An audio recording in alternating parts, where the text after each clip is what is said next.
Bismillahirrahmanirrahim. Assalamualaikum warahmatullahi wabarakatuh. Alhamdulillah rabbil alamin.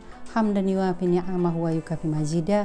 Ya Rabbana lakal hamdu kama yanbaghi li jalali wajhika jami sultanik. Asyhadu an la ilaha illallah la syarikalah wa asyhadu anna Muhammadan rasuluh amma ba'du.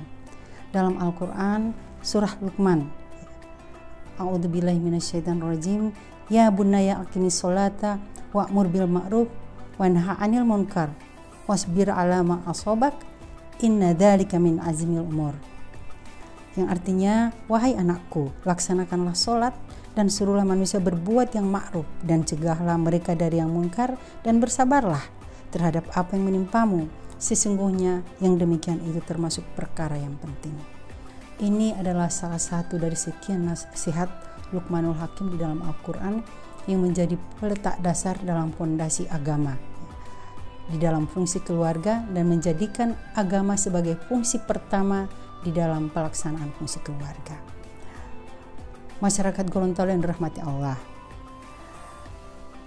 pada bulan Ramadan ini Allah telah memberikan berbagai nikmat yang diberikan oleh Allah kepada kita, termasuk nikmat kebersamaan dalam sebuah keluarga.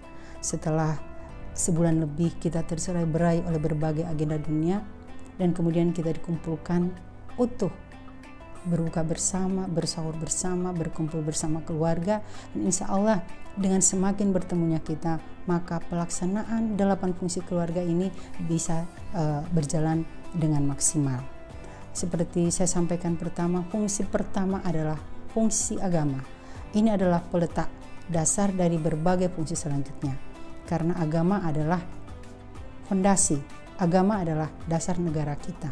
Maka kemudian tidaklah heran seorang Luqmanul Hakim mengajarkan agama kepada anak-anaknya seperti yang disampaikan dalam surat Al-Luqman, surat Luqman dalam Al-Quran. Kemudian fungsi yang kedua adalah fungsi kasih sayang. Nah, fungsi ini telah ada bahkan sebelum kita dilahirkan. Allah Subhanahu wa taala menghidupkan ruhnya kepada kita dengan penuh kasih dan sayang, kemudian memberikan bulan Ramadan, bulan puasa bagi kita dengan limpahan rahmat dan kasih sayangnya. Oleh karena itu sangat naif bila dalam sebuah keluarga fungsi ini tidak dijalankan. Ketika dalam sebuah keluarga masih ada yang saling bertengkar, masih ada yang saling menyimpan amarah dan lain sebagainya.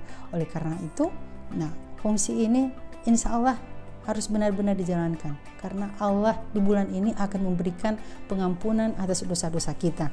Nah, apalagi kita sesama manusia. Kemudian fungsi yang ketiga adalah fungsi perlindungan. Nah, di dalam Ramadan ini Allah Subhanahu wa taala benar-benar memberikan perlindungan kepada kita. Pertama, perlindungan terhadap setan yang terkutuk. Jadi di bulan Ramadan ini setan-setan itu semua dibelenggu. Nah, tidak ada lagi yang berkeliaran. Jadi sangat naif juga bila kemudian fungsi perlindungan itu tidak kita jalankan di dalam keluarga. Di bulan Ramadan ini misalnya masih ada yang bertengkar, masih ada yang merasa tidak terlindungi dan lain sebagainya. Itu insya Allah kita dijauhkan dari hal-hal yang seperti itu. Nah, kemudian fungsi yang selanjutnya adalah fungsi keempat, fungsi sosial budaya. Luar biasa. Di bulan Ramadan ini, fungsi ini bisa dijalankan oleh semua keluarga. Bagaimana cara menjalankannya? Kita punya perintah berzakat, berinfak, dan bersedekah. Di bulan Ramadan ini, orang itu sangat luar biasa pemurahnya. Saling berbagi sepiring bubur ayam, saling berbagi kue, orang lebih mudah untuk lebih dermawan, dan fungsi sosial itu benar-benar sangat terasa. Karena kita ketahui satu butir yang keluar itu akan dibalas dengan 700 kali lipat oleh Allah Subhanahu wa taala.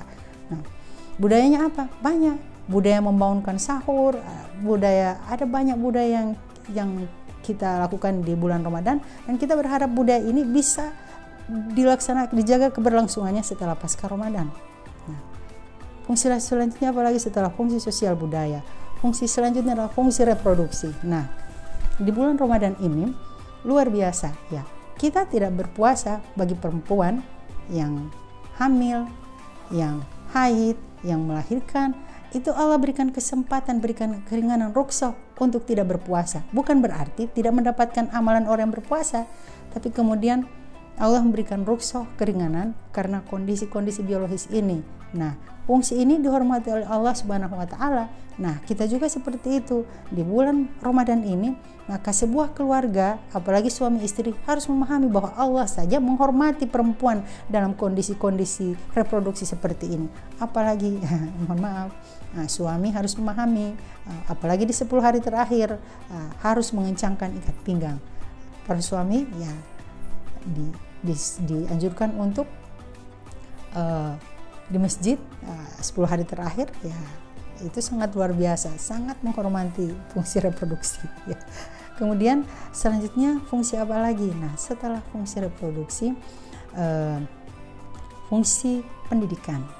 Nah, luar biasa di Ramadan ini, dengan adanya interaksi kita dengan Al-Quran, dengan banyaknya kita mendengarkan ceramah-ceramah, mendengarkan kultum, kemudian kita ketahui bahwa ada dosa bila kita menonton hal-hal yang tidak senonoh, maka insya Allah akal kita akan diisi dengan hal-hal yang positif ya.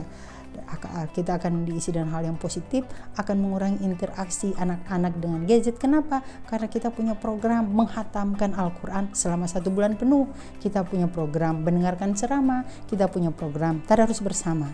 Nah, selanjutnya setelah fungsi pendidikan, fungsi apa lagi? Nah, fungsi ekonomi. Nah, kita ketahui ya, fungsi ini justru luar biasa di bulan Ramadan. Semua orang pada jualan ya. Ada yang jualan bakso, ada yang jualan cendol dan sebagainya. Benar-benar bergeliat fungsi ekonominya. Tapi hati-hati dan fungsi ekonominya. Karena apa? Bisa juga kita justru lebih boros di bulan Ramadan. Oleh karena itu ini harus menjadi penjagaan kita. Artinya jangan sampai di bulan Ramadan kita ternyata lebih besar pasak daripada tiang. Nah, terakhir setelah fungsi ekonomi adalah fungsi lingkungan hidup. Ya, kok ada hubungannya dengan lingkungan hidup? Iyalah, karena harusnya di bulan Ramadan itu kita hanya makan, hanya buka puasa dan makan sahur. Harusnya sampah yang dihasilkan di bulan Ramadan itu sedikit. Justru di bulan Ramadan sampah yang kita hasilkan itu sangat banyak. Nah, kita berharap fungsi ini benar-benar dijalankan di bulan Ramadan ya.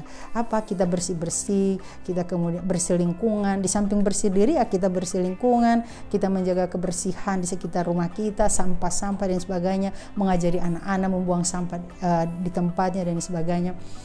Berhemat apa? Berhemat listrik, berhemat air. Berhemat air kenapa? Karena kita tidak minum. Jadi aneh bila sebuah keluarga bila penggunaan airnya lebih banyak di bulan Ramadan ya tidak minum tapi aqua bergalon-galon habis misalnya begitu. Listrik juga begitu. Jadi inilah 8 fungsi yang sebenarnya sangat mudah kita jalankan di bulan Ramadan dibanding bulan-bulan selainnya. Oleh karena itu kita latih ini di bulan Ramadan, kemudian setelah terlatih, setelah kita sukses, ini bisa kita implementasikan setelah Ramadan nanti. Demikian masyarakat Gorontalo tentang penerapan 8 fungsi keluarga di bulan Ramadan. Billahi taufiq wal hidayah. Assalamualaikum warahmatullahi wabarakatuh.